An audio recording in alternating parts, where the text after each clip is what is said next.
जय श्री राम साथियों, कैसे आप लोग? आशा करते हैं आप लोग बहुत अच्छे होंगे। मैं आचार्य ध्रुवानंद शास्त्री।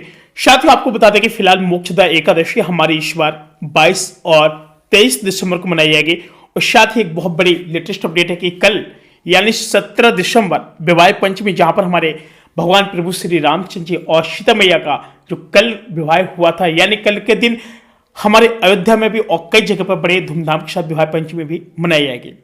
साथ ही बता दें कि मोक्षदा इस समय हमारा जो एकादशी है, मोक्षदा एकादशी 22 और 23 दिसंबर इस बार 2 बार मनाई जाएगी। साथ ही पत्र में बताया गया है कि मोक्ष एकादशी बहुत ही खास है, क्योंकि इस दिन हमारे श्री कृष्ण ने अर्जुन को गीता का उपदेश दिया था।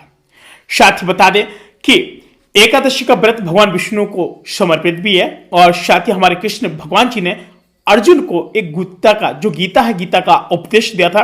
कभी कभी मैंने आपको बताया होगा कि एक जो मंत्र है, जो गर्भवती महिलाएं होती हैं कभी भूत प्रेत से डर जाती हैं, कभी कभी गर्भ में बच्चा जब डर जाता है तो बहुत अत्यधिक उसको दुख होता है। कैसा?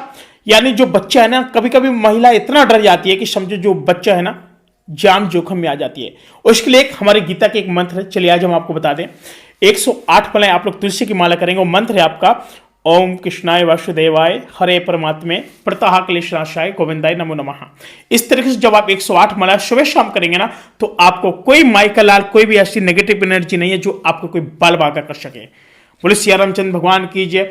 साथ ही आपको बता दें कि जब कृष्ण भगवान जी ने जब अर्जुन को उपदेश दिया था, तो वही उपदेश जो पहले से चलते आ रहे हो अभी भी है। कहते हैं कि जब रणभूमि होती है ना, तो यहां पर यह नहीं देखा जाता है कि ये अपना है कि कौन क्या है। अगर रणभूमि के मैदान में है तो ये समझिए कि हमारा अगर युद्ध किसी से छिड़ा हुआ है तो स्वाभाविक है कि हमें अपना कर्तव्य निभाना पड़ेगा।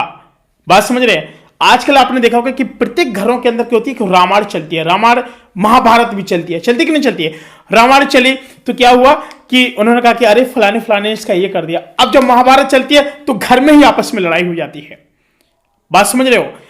जब महाभारत होती तो उनका कोई ना कोई चीज से ऐसा चलता था कि भाई उन्होंने हमारे साथ ये किया, वो हमारे इसको लेके चले गए हैं, तब उसमें चलता है। जब महाभारत चलती है ना डायरेक्ट, तो उसमें क्या कि युद्ध होता है। घर में पता चले कि भाई जो पापा जी खाओ एकदम जिद्दी मूड में आ रहे हैं, भाई माता जी अलग से उनका अलग ही चल रहा, ताऊ जी ताता जी चाचा जी एकदम तगड़ी महाभारत चल रही है, उनका आठ इसको अलग कर दो, इसको अलग कर दो, ये कर दो, ये सब महाभारत होती है। कहते हैं ना कि रघुकुल रीत सदा चली आई, प्राण जाए परे बचन न जाए, वही वाली चीज ये वाली हमारी चली आ रही है। तो इसी तरीके से हमारा इस समय जो मोक्ष एकादशी है विष्णु भगवान जी को समर्पित है, और साथ में आज के दिन हमारे कृष्ण भगवान ने एक उपदेश दिया था। चलिए मोक्ष एकादशी का आपको बता दें कि कितने बजे से होगी और शुभ मुहूर्त इसका क्या होगा।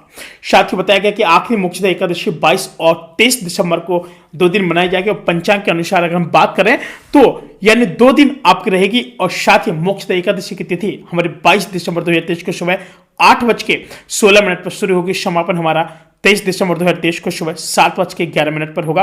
और साथ ही 22 दिसंबर को हिंदू धर्म में एकादशी व्रत उत्तर तिथि के अनुसार किया जाता है। लेकिन जब एकादशी की जो हमारी तिथि 2 दिन पड़ रही है, तो ऐसे में गृहस्थ यानी स्मार्ट संप्रदाय जिसको बोलते हैं, गृहस्थ संप्रदाय वाले लोग हैं, जीवन वालों को पहले दिन एकादशी का व्रत रहना चाहिए। यानी जो महिलाएं हैं उनको पहले दिन रहना चाहिए, ठीक है। और साथ ही मोक्षदा एकादशी भी हमारी 22 दिसंबर 2023 को मान्य होगी। और 23 दिसंबर को इस दिन वैष्णव संप्रदाय के लोग मोक्षदा एकादशी का भी व्रत रखते हैं। साथ ही बताया गया कि दूजी एकादशी यानी वैष्णव एकादशी के दिन सन्यासियों का और संतों का एकादशी का व्रत करना अति आवश्यक माना जाता है।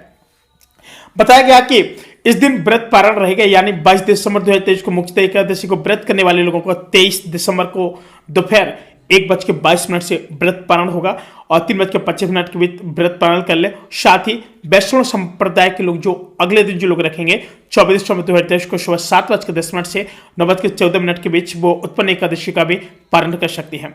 मोक्षदा एकादशी का आपको बता दें इसका महत्व क्यों माना जाता है। आपको बता दें कि आप जब इस व्रत को रहते हैं तो आपके घर में संतान, सुख समृद्धि और किसी प्रकार की कोई भी नकारात्मक ऊर्जा नहीं होती है। घर में चल रहे क्लेश भी आपके समाप्त हो जाते हैं, किसी भी प्रकार का कोई भी दुखद पीड़ा नहीं होती है। साथ ही बताया गया कि मोक्षदा एकादशी का उपवास करने वाले मनुष्य का ही नहीं अपितु इससे पितरों का भी भला होता है, और किसी सगे सहोदर मित्र बंधु को भी इस उपवास का फल अर्पण करने के लिए पाप और क्लेशों का भी नाश हो जाता है। बात समझ रहे हैं? कभी कभी आपको लगता है कि आपसे कोई ऐसी मतलब गलती हो गई या फिर पाप क्लेश कोई लगा हुआ है, आपको आराम नहीं मिल रहा है, घर पर देखो कि क्लेश ही चलता रहता है, कोई बिजनेस व्यापार कर रहे हैं आपको कभी लाभ नहीं होता है, तो मैं आपको कई सारे ऐसे टोटके भी बताया हूँ कि अगर ऐसा कभी होता है तो क्या करेंगे आप लोग, 5 लौंग लेंगे और 5 कपूर बोलेंगे कौड़ी लेंगे, कौड़ी पांचों को लाल कपड़े में बांध करके अपने तिजोरी के अंदर रख देंगे, जिससे क्या होगा कि आपको कभी भी लाभ मतलब हमेशा होता रहेगा, लाभ की हानि नहीं होगी और आपको अत्यधिक लाभ प्राप्ति भी होगा। साथ ही फिलहाल आज के लिए इतना ही, मिलते हैं एक और नए वीडियो, तब तक के लिए जय श्री राम।